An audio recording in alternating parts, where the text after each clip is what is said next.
Assalamu alaikum, welcome to my channel. Today I am discussing about the question number 20. As in my previous video I am telling you that I am do this question. Now I am doing this question. अच्छा, सबसे पहले तो इसमें हमारे पास ये जो है sequence का क्वेश्चन है, उसमें उसने गिवन वैल्यू दी है a1 इक्वल्स टू √2 और साथ में उसने कंडीशन लगा दी कि n की value greater than equal to 1 हो। यानी कि इसमें आपने n की वैल्यूज़ पुट करती जाना है और अपने सीक्वेंस को देखते जाना है। यानी कि n की वैल्यू आपने 1 पुट करनी है या 1 से ग्रेटर हो वो पुट करनी है। ठीक है, तो सबसे पहले तो इसको पुट करके देखते हैं कि n की वैल्यू 1 पुट करेंगे तो हमारे पास जो है सेकेंड टर्म आ जाएगी और 2 प्लस a1 इसमें हमें गिवन दिया हुआ है जो कि √2 है। आप इसमें वैल्यू पुट करेंगे तो हमारे पास 2 + 2 आ जाएगा जो कि √4 है और इसका आंसर 2 आएगा।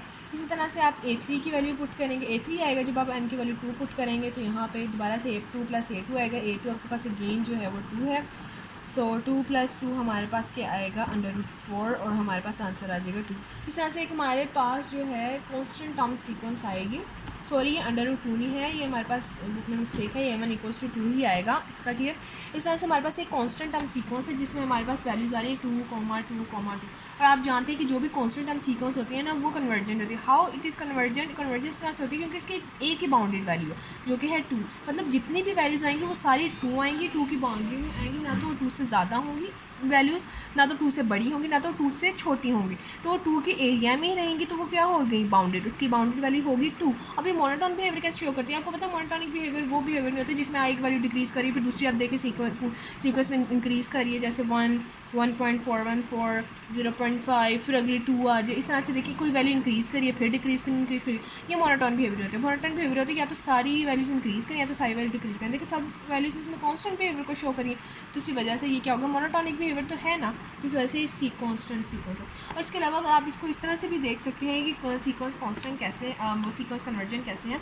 आप लोगों ने सिंपली क्या करना है, यहाँ पे सिंपली आप लोगों ने an+1 लिखा, 2 + an टर्म लिखी, ठीक है। और आप लोगों ने क्या करते जाना है, दोनों साइड पर आपने लिखा है taking square root on both side, तो यहाँ पे आपके पास आ जाएगा n+1 का होल स्क्वायर, यहाँ से आ जाएगा 2 + an। अब आप लोगों ने क्या करना है कि माइनस जो है ना an स्क्वायर से दोनों साइड पे सब्ट्रैक्ट करना है। ठीक है, यहाँ से आपके पास ये वैल्यू आ जाएगी। ठीक है, अब यहाँ पे आपके पास आया -an²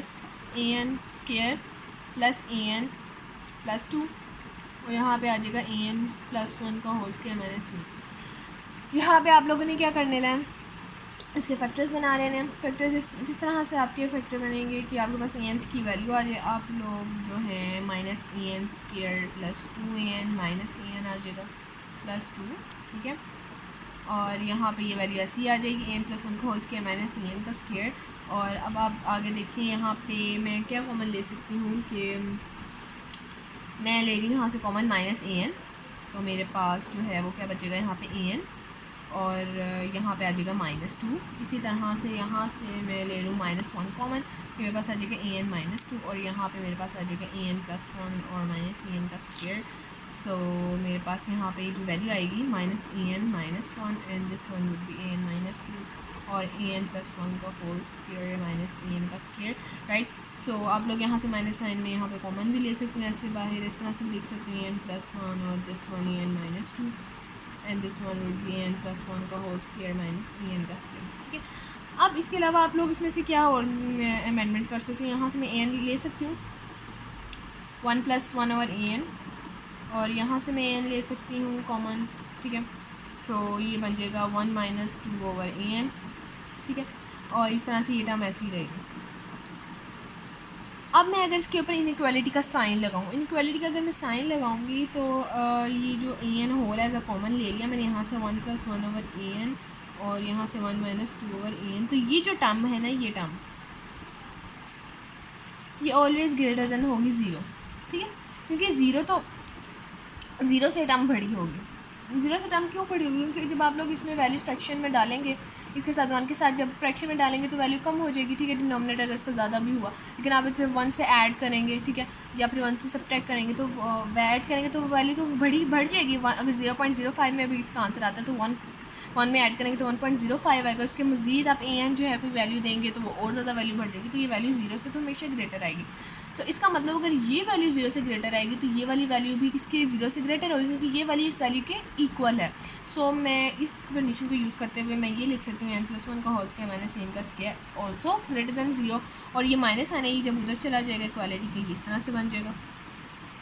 अब देखें, अब इसका क्या मतलब हुआ, an+1 an टर्म, मतलब कि जब आप किसी भी सीक्वेंस की बात कर रहे हैं, आप सीक्वेंस में चल रहे हैं a1 a2 a3 and so on, फिर an आता है, an के बाद कौन सी टर्म आती है, कौन सा सीक्वेंस आता है, कौन सी वैल्यू आती है, जैसे a1 के बाद वैल्यू आती है a2, a2 के बाद आएगी a3, an के बाद आता है an+1, an+1 के बाद आएगा an+2।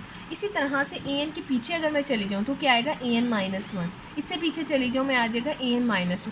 इसी तरह से an+1 वैल्यू बड़ी होगी an से, ठीक है, मैं ये कह रही हूँ। अब मतलब उससे an के बाद आने वाली वैल्यू क्या होगी an+1। तो मैं इसके मुताबिक ये क्वेश्चन क्या कह रही है कि जो आपके पास an+1 वैल्यू आएगी वो ग्रेटर देन होगी an से। इसका मतलब ये हुआ कि आप मेरे पास जो वैल्यूज़ आती जा रही हैं उनका सीक्वेंस क्या होगा, मोनोटोनिकली डिक्रीजिंग सीक्वेंस होगा। डिक्रीजिंग सीक्वेंस कैसे होगा, ये वैल्यू आएगी, सपोज डैट मैंने 1 वैल्यू लेनी है, ठीक है, a1+1, ठीक है, मेरे पास a2 वैल्यू आएगी वो ग्रेटर देन हो जाएगी इस a1 से, ठीक है। इसके बाद मैं क्या कर दूँगी, अब मैं इसकी जगह जो है 1 की जगह मैं क्या 2 पुट कर दूँ, a3 वैल्यू ग्रेटर हो जाएगी a2 से, मतलब इसका मतलब तो ये हुआ ना, ठीक है। तो इसका मतलब ये है कि मेरे पास बाउंडेड है मोनोटोनिकली डिक्रीजिंग सीक्वेंस है, मतलब कि एक वैल्यू दूसरी वैल्यू से बड़ी है, फिर दूसरी तीसरी से बड़ी है, तीसरी चौथी से बड़ी है, इस तरह से एंड सो ऑन, ये वैल्यूज़ जो है मेरे पास क्या बढ़ती जा रही हैं, इस तरह से ये सीक्वेंस क्या है मेरे पास कन्वर्जेंट सीक्वेंस। अब इसकी लिमिट कैसे फाइंड आउट करनी है वो देखें आप। अब हम हमारा क्वेश्चन ये था ना कि पहले इसको सीक्वेंस को कन्वर्जेंट करना, इस तरह से आप इसको कन्वर्जेंट इस तरह से प्रूव कर सकते हैं, इस तरह से प्रूव कर सकते हैं। अच्छा, अब मेरा क्वेश्चन, अब उसके बाद हम लोगों ने इसकी लिमिट फाइंड आउट करनी है। लिमिट फाइंड आउट करने के लिए हमारे पास ये याद है, यहाँ पे √2 नहीं आएगा, मिस्टेक है, बाय मिस्टेक ही 2 है। अच्छा, यहाँ पे हमारे पास लिमिट मैंने अप्लाई कर लेनी है, limit n approaches to infinity an+1, यही कह रहा है 2 + √an। अच्छा, इसको करने से पहले मैंने यहाँ पे एक पुट कर लेती हूँ कि limit n approaches to infinity, suppose मैं n ले रही हूँ l का, और limit n approaches to infinity 2 + an मेरे पास आ रहा है l से, ठीक है। सो अगर मैं यहाँ मैंने लिमिट पुट करनी है और मैंने इसकी वैल्यू निकालनी है तो मेरे पास आ जाएगी limit n approaches to infinity √2 + an, ठीक है, और it is equal to l से, क्योंकि मैं इसको l स्क्वायर के इक्वल रख रही हूँ, ठीक है। उसके बाद अब मेरे पास l स्क्वायर, सॉरी, अभी यहाँ पे मेरे पास l आएगा, l स्क्वायर मैं क्यों रख रही हूँ, अब मेरे पहले लूँगी दोनों साइड पे स्क्वायर रूट, अब देख सकते हैं 2 + an, यहाँ पे मेरे पास आ जाएगा l स्क्वायर। अब 2 पे तो आपको पता है कांस्टेंट टर्म पे लिमिट नहीं लगती, ठीक है, और ये लिमिट की प्रॉपर्टी है, ठीक है। अब ये लिमिट लगेगी इस an टर्म पे, limit n approaches to infinity, जिससे ये वैल्यू अप्रोच कर रही है उस पर लगेगी an इक्वल्स टू, और यहाँ पे मेरे पास आ जाएगा l square. Limit n approaches to infinity an मैंने किसके इक्वल रखा हुआ है l के, तो यहाँ पे मैं वैल्यू पुट कर देंगे 2 + l equals to l square, तो ये इधर जाके वैल्यू 0 हो जाएंगे, l square minus l minus 2, और ये मेरे पास ये आ जाएगा, और l square minus 2l + l minus 2, और यहाँ से l मेरे पास l माइनस 2, और यहाँ से +1 l माइनस 2, मेरे पास l माइनस 2 वैल्यू आ गई, और एक मेरे पास वैल्यू आ गई l + 1 इक्वल्स टू 0, तो l इक्वल्स टू 2 और l इक्वल्स टू -1। हम लोग जो हमारे पास लिमिट कभी भी -1 में नहीं आती, हम लोग लिमिट हमारे पास -1 में आती, लेकिन हम उसको लेते नहीं है, क्योंकि हमारे पास ये पॉसिबल कंडीशंस नहीं आती, ये उस सीक्वेंस को हमने कन्वर्जेंट करना था, क्योंकि जो सीक्वेंस होता है ना उसको हमेशा इस फॉर्म में लिखा जाता है या फिर इस फॉर्म में डिनोट किया जाता है। ये जो मॉड्यूलस होता है ना, अगर सीक्वेंस के अंदर मौजूद नेगेटिव वैल्यूज़ होती है ना, उनको भी ये पॉजिटिव कर देता है, तो इसलिए हम लोग सीक्वेंस में जो है -1 की वैल्यूज़ को नहीं लेते, अगर वो आ भी जाती है तो हम उनको निगलेक्ट करके पॉजिटिव टर्म में कर देते हैं, ठीक है। सो दैट्स वाई ये आंसर मेरे पास पॉसिबल नहीं है, मेरे पास आंसर ये वाला पॉसिबल है, क्योंकि ये पॉजिटिव में, क्योंकि हम सीक्वेंस को हमेशा पॉजिटिव में लेते हैं, अगर वो नेगेटिव में हो भी तो ये मॉड्यूलस का साइन उसे पॉजिटिव में कर देता है। सो दैट्स वाई मेरे पास limit I l equals to 2। Thank you so much, I hope you will understand my lecture.